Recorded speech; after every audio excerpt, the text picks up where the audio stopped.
This lovely woman sitting between Kristen and I could be America's new advice guru on national television. We'd like to welcome this morning Miss Elisabeth, or we like to call you Lisa, Salazar. Welcome to the show. Yeah, thank you for coming Thank you here. for having me. Well, thanks for being here. You know, you could be a bigwig pretty soon doing satellite interviews with us from afar. Yeah, Lisa is one of 20 finalists out of more than 15,000 applicants for a job on ABC's Good Morning America. That's right. So first off, okay, tell us what you do in your real life.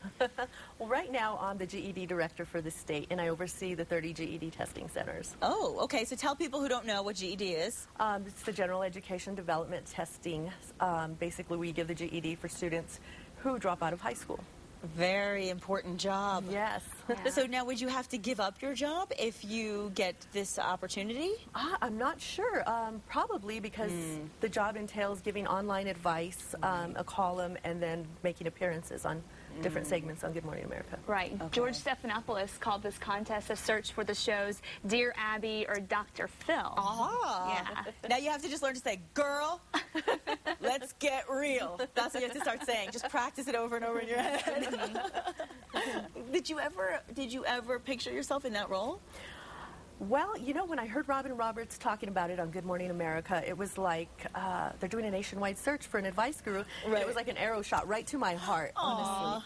Because I truly love to give advice, and my true passion is to help and see people succeed. That's so nice. I would like to do that. You were mentioning that earlier, that not only do you do it professionally, but you said your friends and family come to you with all kinds of questions. You're always trying to solve problems and help people out, right? I do. I try to do that. I've been on trips. People just come up to me, talk to me, and give me all their problems, and I go and talk. Well, some people have this thing about them that they just naturally have an openness and a warmth, and people just feel comfortable. I mean, I can see that about you. I can see it right away. Absolutely. It's you have a warm, just a very warm quality about you that allows to draw people in. And I think that kind of position calls for that. Absolutely. Well, I'm glad you see that. Yes, I do. Now, hopefully everybody else sees it. I mean, you obviously not just personally what you have going on as a woman, but also the credentials behind you are really great. You can back this up because you are a licensed clinical counselor. So, I mean, that's fabulous. How did you choose that path? Well, you know, I went to school. I got my bachelor's degree in psychology. Wasn't really sure where I wanted to go, but again, I've always liked to tell people what to do. So I really didn't know what I was going to do with a degree in psychology, so I went on to get my master's degree, and I started counseling at DVR and did counseling for about 7 years. And that age group, I mean, the high school age group has to be very difficult, especially, I would imagine, to counsel. It is, but I mostly counseled people, adults. Do you? Okay. Yeah. So.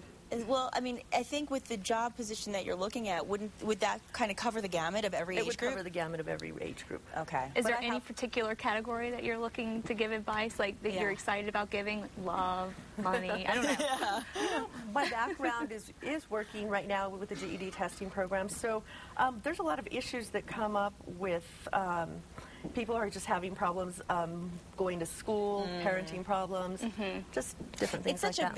It's such a big issue in our world today is education.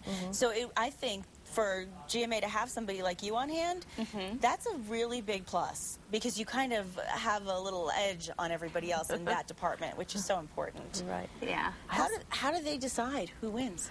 Well, honestly, I have some heavy competition, but there's a lot of people out there. I'm telling you, there's physicians, people who've written books. There's not really a formula what they said they were going to do to decide.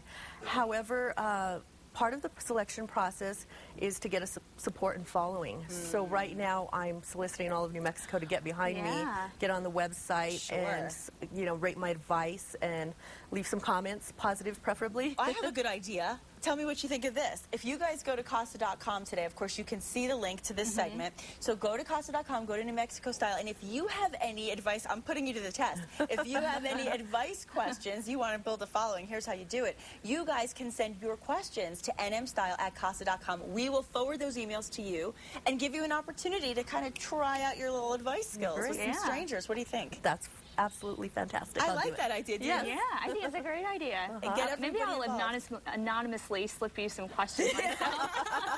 I need a lot of advice. Kristen and I will go in the back and we'll say, what do we want to ask her? That'll be fun for you. Yes, absolutely. But no, really, and something like this, of course, you do need to build that following. So we would love to be able to help you and to say, we knew you when. I know, you've already come so far out of 15,000 down to 20, so good luck. Thank you. Absolutely. Thank you very much. We will certainly be pulling for you, and even though it is on another network, but we don't have to talk about that. Lisa Salazar, good luck to you. Thank you so much. We wish you all the best. Thank you for having me. And send those questions again to nmstyle@casa.com.